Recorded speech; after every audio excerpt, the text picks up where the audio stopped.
All right, folks, it's another Friday in the land, and welcome one and all to another date on Journalist Hangout. I am Citizen Jones Osun. Would you believe it? It's 140 days to the 2019 general election in Nigeria. And as the clock continues to tick towards the all-important elections, be sure you'll be going the extra distance to serving. We'll be going the extra distance, I should say, to serving you the major gists. Today on the program, INEC declares APC's Oyetola winner of Osun governorship election, just as the governor-elect vows to build on Aregbesolah's legacies. Kwankwaso vows to defeat Buhari if he gets the PDP presidential ticket. And later on this one, NLC forces banks, government agencies, and others to shut down as strike continues. I'm hanging out with Majid Jamiu. Majid, I greet you. I haven't seen you in a while. Yeah, good evening, Citizen Jones, and good evening, Nigeria. Oh, Majid, you've been growing up before my eyes. Our colleague here says he's now a prince. So let's introduce Prince Asokwo James. I greet you. Thank you, Citizen. Yeah. Okay, Jide is missing in action. He's on an official assignment, but the team is ready. I hope you are.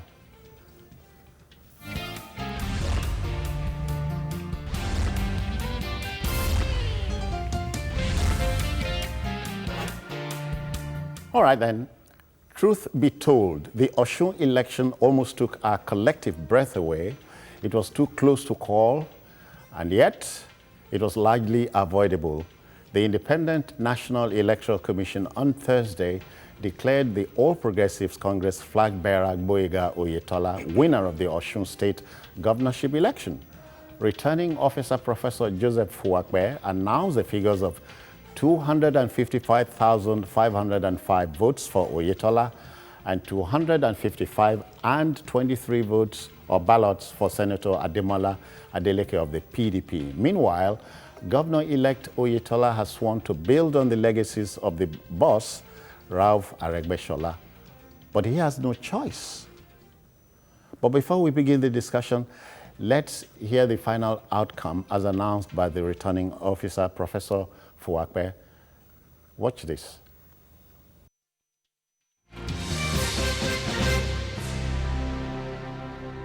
Adeoti Moshood Olalekan male ADP 49,743 votes. Gboyega Oyetola male APC 255,505 votes.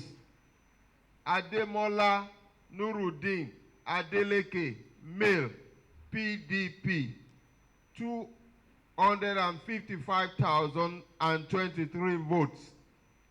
Iyola Omishore male SDP 128,053 votes. Adegboyega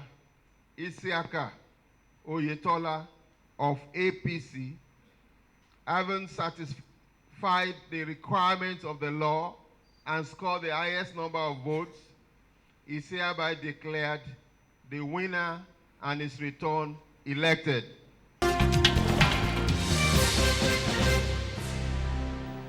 Majid, it became official. Sometimes, Majid, the problems of victory are more agreeable than those of defeat. So you could say, very close, but it was a tough call. Yeah, for a journalist and a political observer, and I mean, it didn't come to me as a surprise. I did a survey, my group did a survey before this election, and we came out with a figure of the maximum 34% for whoever will emerge winner, especially given the fact that we have 5 contending parties, so to say, out of the 48. We zeroed down on Oyetola, Adeleke. Now let me talk about the parties on APC, ADP, That's the man from ADP, the man from Iwo. Then Moshood SDP. Adeoti. Then SDP, Iyola Omishore. And Ademola Adeleke, PDP. the dancing senator from PDP. PDP. Leave the dancing out. No, there's no way you can disconnect dancing from that name because we need to put it in proper perspective. So, yeah, the man from PDP, Ademola Adeleke, as well as the ADC candidate, that's Oyetola and Obasanjo's party, so to say, the former SSG to Oyetola, Akinbade, yes, Alaji Akinbade of the. So, but then at the end of the day, we zeroed down to 4 of them, and we discovered that the person who would emerge winner would have a maximum of 34. But then we missed, I think we missed that projection by just about 1% because at the end of the day, both APC and PDP had 35%. I mean, 35.9 of the total votes cast. Votes cast, yeah. While Omishore emerged as like a hero, as the beautiful bride of this election. And you see, when PDP folks were crying foul yesterday, I mean, you were aware since Sunday that this election is holding in the forte of Omishore. Omishore is very strong in Ife. For example, he returned 20,000 votes difference from the 2 local governments he won. That's Ife Central and Ife East. And you, from the benefit of hindsight, you ought to have known that APC had a marginal lead in Ife North and South. Ife South. Yeah. Ife North is Ipetumodu area, okay, where Omishore's dad is even a king, while Ife South is those farmsteads. Affected those some funny villages where they are predominantly how funny are they? Come on. Yeah, now, see, the APC saw that lacuna and they went for Omishore. They went with 7 governors and the chairman of the party, as well. But the PDP also went there. I'm coming to that. Okay. The PDP went with Saraki and Onyokupe. Also went there. Yes. I'm talking as a newsman. Yes, also went there. So But then, see, Omishore weighed the options while announcing his decision to support APC. He said PDP came, APC came, he gave them his terms, PDP never got back to him. And he's pitching his tent with APC.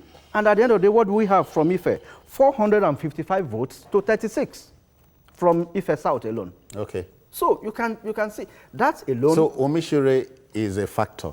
A very, very big factor. Or we can speak in the past tense now. Was a factor. In It's still a factor. Okay. Yeah, and in this election, the election is still ongoing. So when you complain, when you say you are robbed of ballot, you see, everybody, I mean, the 353, that magical figure, which PDP brought forward, so to say, from the D-Day. Yeah. First ballot. I mean, you should even assume that you don't have that lead at all and work as if you are starting afresh. But I think they relaxed. While they allowed the APC, I mean, I think the APC guys, they read the game better. They went for Omishore, and it's like they were going there. I mean, the president had to, I mean, according to the paper report, the president had to recall the governor-elect of Ekiti State, Kawade Fahimi, from his hunger assignment in United Nations in America. You have to recall him, say, go to Osun and make sure you deliver this. And you can see the importance which the APC attached to this election. Okay. And we have the result we have. Asoko, that's his personal... Okay, I should get serious. That's his personal submission. Jones, this is Friday. Why we are at a very... this is a hangout, I must tell you. It's a hangout, Okay. it's a Friday. But So then the setting is informal, but I hear there must be undercurrents of seriousness. Okay. I don't think you share his sentiments vis-a-vis the outcome of the exercise. Because so the PDP man is aggrieved, and naturally so.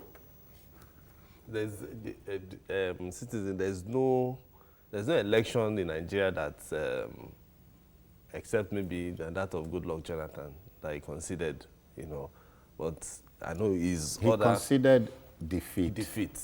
Not victory. Exactly, defeat. But there's no other election that you will see that people will not complain and cry foul. And just like Mojid said, I think the election was more about who is the wisest and who is the smartest. If you look at after the first ballot, the APC brought in everything that they needed. In its arsenal, as they say. Everything. Everything. That is why you could see some governors had to leave their states and they practically camped in Osun State to make sure that, because it became more about the party than even the personality.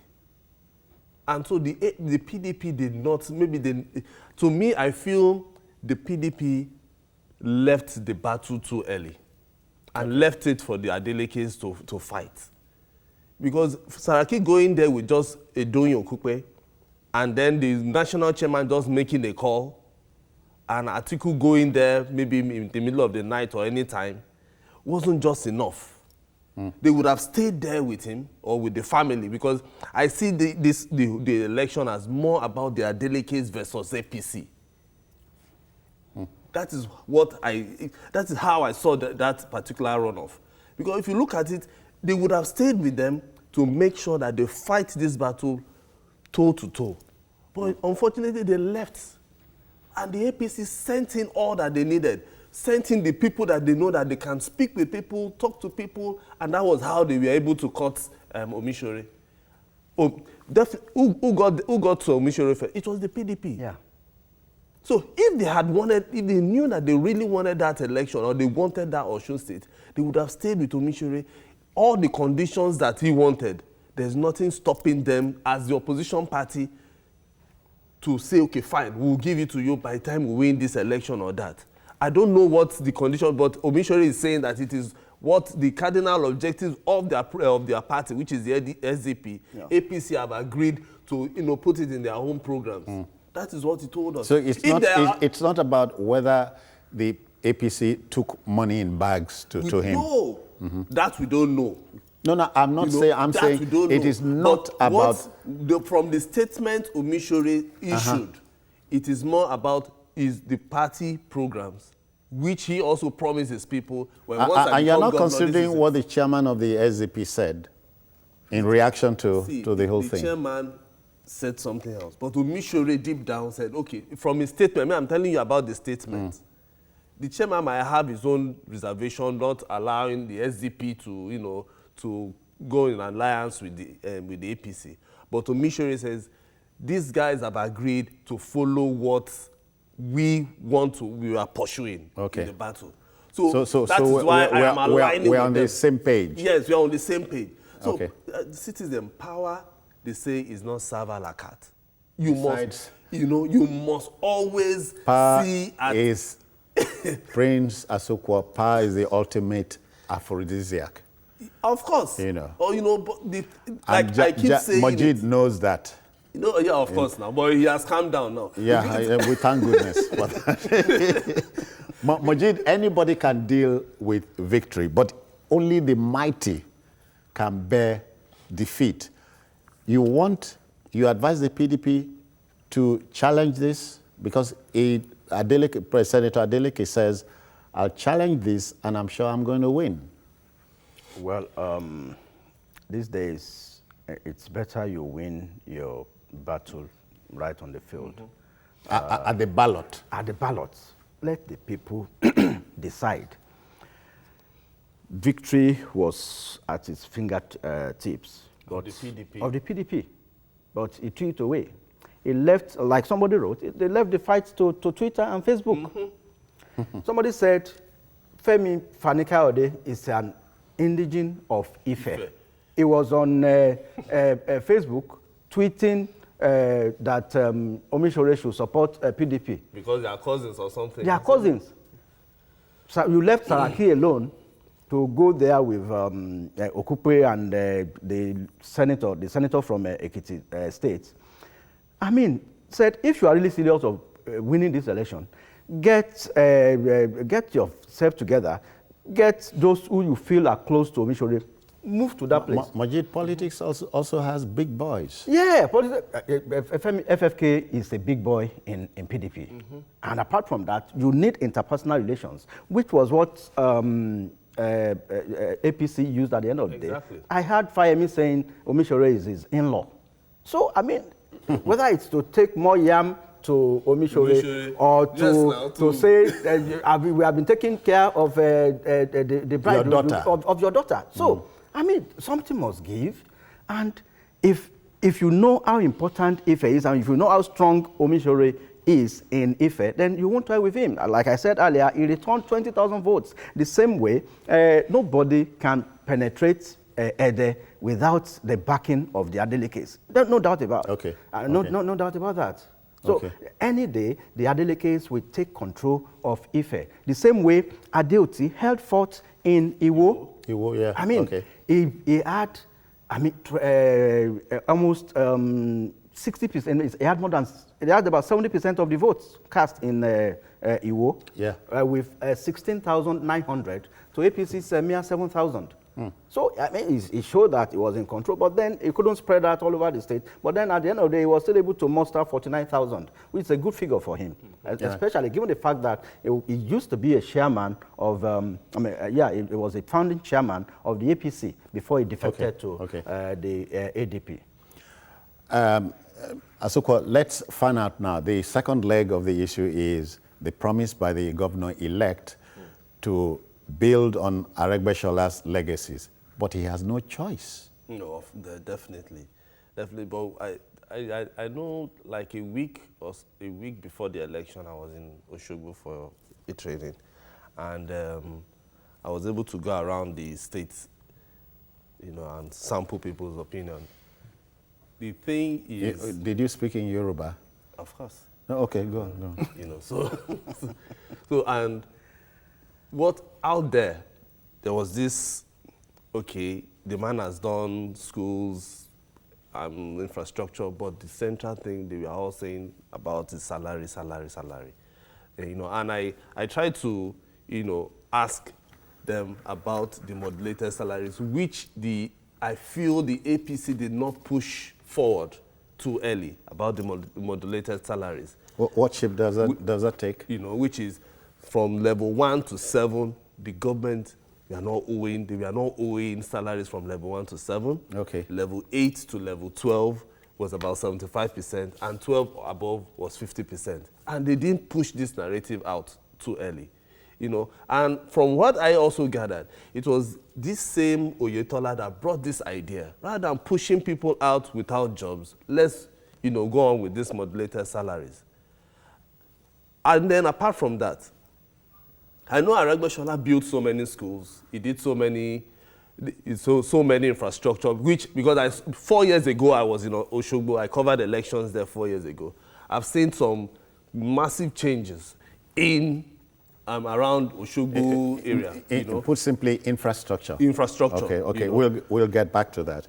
Pat is here in Lagos. We have provoked you. Welcome, Pat. How do you do? Yeah, welcome. You people, I'm surprised. You people did not even address the issue of whether the last run was free and fair. You heard what the EU, UK, and US envoy said. Oga, our business here is not. Sir, let's let us dialogue. Let us dialogue. Let it be a dialogue. Was it actually free? Was the election actually free and fair? I'm not a PDP person. I'm just a neutral person. But was the election actually free and fair? We're also neutral. Somebody was even killed in Ife. So that's just my own contribution. Yes, no, Citizen Jones, let me answer him. I was in Osogbo for the 2 elections. The first election was described as free, fair, and credible.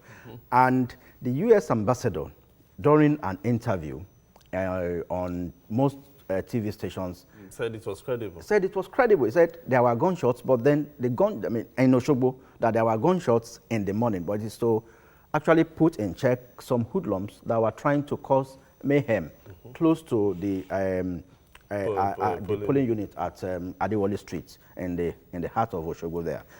It's between Okefia and Olaya Junction. That's where the election held. For those who know Oshogbo very well. Yeah. And if I must say, the person he was referring to that was killed was actually an APC member. That was killed. Okay. So I think the APC guys should even cry more than save saliva and breath. I think the caller must understand that our business here is not to editorialize. We report what happens. The verdict is out. The APC candidate has been declared winner. But we know there's a window for the PDP and any other aggrieved party. Go to court.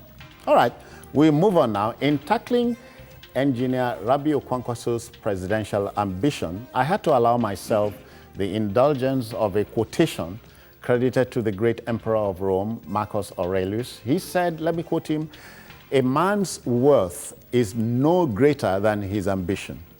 Now, a very loose translation goes something like this: every man is worth as much as the things that occupy his dreams. Now, the suave Kano State politician, two-term governor of his state and former defense minister under former President Olusegun Obasanjo, believes he's the only man who can wrestle incumbent President Buhari to the canvas if his party, the PDP, agrees to field him ahead of 2019. But is he as elastic as the man Buhari, who attempted it 4 times? Citizen Jones, in 2014 December, that was when the APC primary held, or that 2014 December or January 2015, I can't really picture now. But I think the APC primary, it took part in the APC primary, where it came second. Yeah. Okay. Presidential primary. Yeah, I remember. Primary. I mean, that was his. Second. Yeah, it was second, although a distant second to the. He was second. Yes. Let it be safe to say he came second. Atiku came third in that election. Atiku was actually projected to actually upstage to give a strong fight. Yeah, to give a strong fight. But then he came third. Now, I'm building on this background to let people know where Kwankwaso's confidence is coming from. But then, in PDP, as of today, it's a different ball game. I can put a bet on it that Kwankwaso does not stand a chance in PDP today. That is the verdict.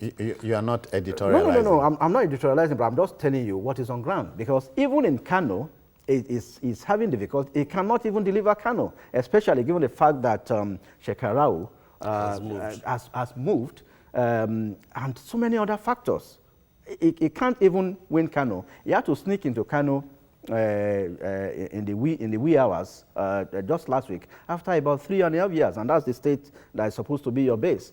And listen, you don't know what he knows. No. Apart from that, you don't know what he knows. Apart from that, you see, from the body language of Wike, the effing terrible of PDP today, I mean, he has been able to get the board of trustees of the PDP to rule that the convention will hold in Porakot, just as we are coming in. So, and Wike knows those who are against the holding of that convention in Porakot, and you can imagine what will happen.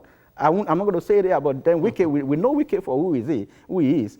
He knows who will become the next presidential candidate of the PDP. I fear the man who can thumb his chest and say, I know a politician. No, I know, but then, you see, for Kwankwaso, he won't even have that chance to defeat, to even square up against the Buhari, not from PDP. He can go to another party. There are so many parties. But I'm very sure, I'm almost certain that he won't fly the PDP ticket. That fight is between whoever Wike and Secondu wants to anoint. And if the Atikus and Sarakis of this world agree to work But on a coalition. Are they having an indirect primary or a direct one? No, PDP will never do a direct primary. They are going to do a delegate election. That's why they are using a venue. For a direct primary, it will have held all over the country. But they are using indirect, and you can almost predict the result of such a primary. So how PDP is able to manage their post-presidential primary will determine how serious they are to face the APC, which is almost, I mean, the APC is trying to put his house in order. It's like Buhari is returning almost unopposed, so to say. After the presidential. Yeah, after the presidential primary. So it's going to be a tough one for Kwankwaso. Asoko, I know you are not, again, tempted to go his way, you know. Kwankwaso of 2015 is a different Kwankwaso of 2018. Yeah. And hear him. Let me quote him. I come from a state which has the highest number of voters that can swing an election in my favor. If I pick the ticket, I'll be the next president of the country. Exactly. You have no qualms about that. No, from what I have seen, Kano, I think, has the second highest number of registered voters. Yeah, to Lagos. After Lagos, you know. Because I think Lagos has 6 million. Kano should be more, 5 million plus. Yeah. So I think it's looking at that figure, that if he still believes... If he corners a chunk. Months back, when Shekara was still in the PDP, I would have agreed that a Kwankwaso, if given the ticket, will give a big fight to the president. But as it stands now, from the feelers I'm getting in Kano. Until anything unusual, unthinkable happens. Yes.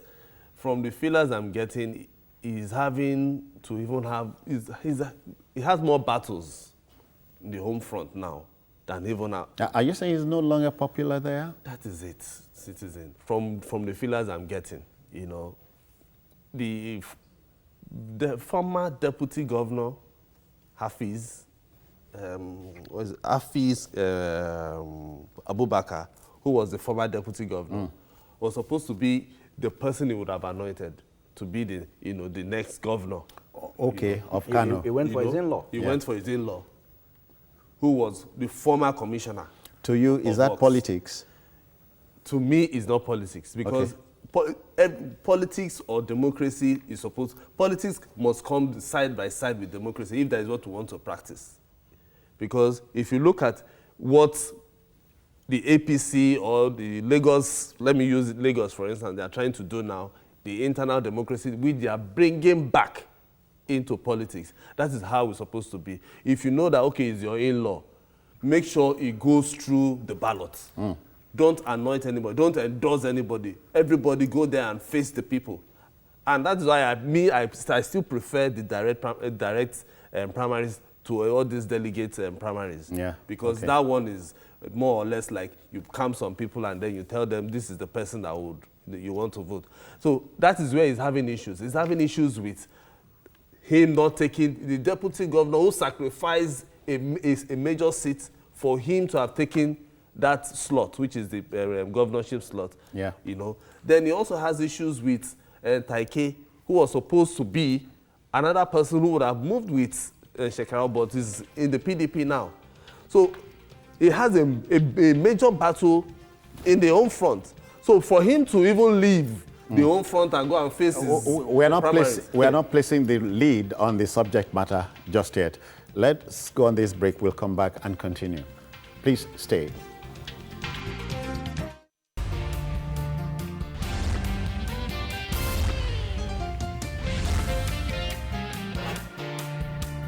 Right then, let's still remain with Kwankwaso. Majid, he took his battle cry to Jos, Plateau State. Was he on familiar ground? Well, I would have expected the Kwankwaso man to make that bold statement in Kano, because he has more problems at home. You know, his battle started with Ganduje, the governor. Ganduje ran him out of APC practically. I mean, it couldn't. It was suffocated by the firepower of Ganduje, so it ran away. You are not worried that governors have become the new fiefs? Yes, they have their fiefdom. You know, the thing is, in Nigeria, that is how it is structured, and you can see in APC, the governors, they've almost always been having their way. Same in the PDP. Look at Wike threatened that if that convention does not hold in Port Harcourt, they will see the rot. They will see the rot of the people of Rivers and himself. And they know when Wike sneezes in PDP, everybody catches cold. So they yes. Talk about another big boy. Yeah, a big boy in politics. In PDP politics. And, you know, he single-handedly installed the chairman. The chairman, secondary. So whenever Wike speaks, that's the chairman speaking. Now, I think rather than dream of facing a Buhari in 2019, let Kwankwaso deal with the issues he's having in Kano first. Then, after that, he should go and sort himself out in Port Harcourt at the conventions. Then they can come to us and say, yes, I'm ready for Buhari. But as it is, I think the guy is smart enough. I learned he also took Senate form. So I heard he has denied it. so that's a very smart move for him, if that is true. But then, same goes for Tambuwal, who has taken the presidential form, and also with another hand has taken the senatorial form. And also, I learned the Senate president too, Saraki. But he's the first-term governor. You mean Tambuwal? Yeah. You know, he's a first-term governor in APC. Okay. Now doing his trade in PDP. So that second term. Okay, so second term cannot come from APC. Okay, no, it's all right. So if he's going to take that ticket, it's going to be from PDP. So it's a very funny game we are going to see. As we race to 2019. Sorry, Abuja is on the line. I hear a Hamza is here. I greet you, sir. Welcome. Hello? Yeah, how do you do, sir? I'm good, sir. Good evening. We greet you. Good evening. Hello? Yeah, go on, sir. Good evening. Yeah. Well done for the good job you have been doing. Thank you, sir. Thank you. I just want to contribute to regards to the Kwankwaso issue. He has been saying that Kwankwaso cannot, he doesn't think Kwankwaso can secure the, hello? Go on. Considering Kwankwaso, that the Kwankwaso, if Kwankwaso should go ahead and get the PDP's ticket, cannot defeat Buhari, that is very unlikely. Because for us from the north, we see him being from the northwest, which is the stronghold of Buhari. He's the only one that can make something out of the northwest, getting some votes for himself, hence reducing that of Buhari, and then getting from the south and east, which will be more dependent on the party that he's coming from rather than his person. But for the north, but if we should bring somebody like Atiku, I don't think Atiku can beat anybody in the northeast. He's not that powerful. We have seen it, and the Taraba election showed it all. He was supporting the Minister of Women Affairs with nothing out of it. So putting all these factors together, we think Kwankwaso is the best guy from PDP to give Buhari a serious fight. Otherwise, from the north as it stands, nobody can do that. Again, he has been saying that Kwankwaso cannot even go to Kano. He's very right for now, he cannot go to Kano. Are you done? Yeah, I think it's gone. Thank you. Yeah, So like I said, I mean, he just alluded to that. He said for now, he cannot go to Kano, which is a fact. So let him sort out the home base and now move to Port Harcourt, grab that ticket before the third stage would be to square up against the Buhari. yeah. In taking this home, for the PDP, we are saying the die is cast. When is the primaries. When is their convention? But I think it should be next week or so. I think it's Because October 6th. October 6th and 7th. because the APC is this Sunday. It's on, no, No. 6th. Okay, governorship now. Yes. And then the presidential. Yeah, it's on the 6th of October. So we talked about both parties shadowing it, yes, each exactly. other. That's why they have the same national chairman coming from the same zone too. You know? So whatever APC will do, that is the same thing there. But I don't know if the PDP would want to bring their presidential candidate from the Northwest. But just like Hamza said, I think it would be better. So, because that is where the bulk vote lies. So As you speak, you are looking at the Northwest has 18 million registered voters. So collectively. And then the Southwest has about 14 million. Yeah. So if you look at if you are taking the demographics and then you are matching it, you know that the next president will have to have those two particular regions for him to become president. Yeah. If you can't get the bulk vote here and get from the Southwest, but don't forget that at least in 24 states, you need 2/3 definitely the popular president, votes the and president, so on. The president, the APC candidate, I believe, is going to do his own work. But the PDP has to work harder for them to make sure that they bring a candidate that will be sellable to the Northwest as well and to the Southwest. So to our brother Rabio Kwankwaso, we wish you Godspeed. Okay then. Now, strikes, sometimes depending on organized labor's body language and timing, can be frenetic and sometimes moderate. The current warning strike called by the NLC on Thursday, like everything Nigerian, was preventable. The wrangle is over a constitutional pay rise. Banks, government agencies, and related organizations are all constrained by the 7-day warning strike, which straggles a national holiday, October the 1st. And this must be revolting to some quarters as we speak. Lagos, Gombe, Akwa Ibom, and many other centers are complying with the NLC order. Oil workers are also downing tools. Are you thinking what I'm thinking? For strikes in Nigeria, I give it a 50-50 chance. For me, I came from Osogbo this morning. I went to monitor the election, and filling stations were open, at least in Osogbo. I've not bought fuel in Lagos. Now, they are open. Some banks were open in Osogbo yesterday, and save for the public holiday declared in the state capital, I mean, you won't even notice there was a strike. And now, when you consider the fact that Saturdays and Sundays, I mean, NLC, they don't enforce strikes, and also Monday is another public holiday for October 1.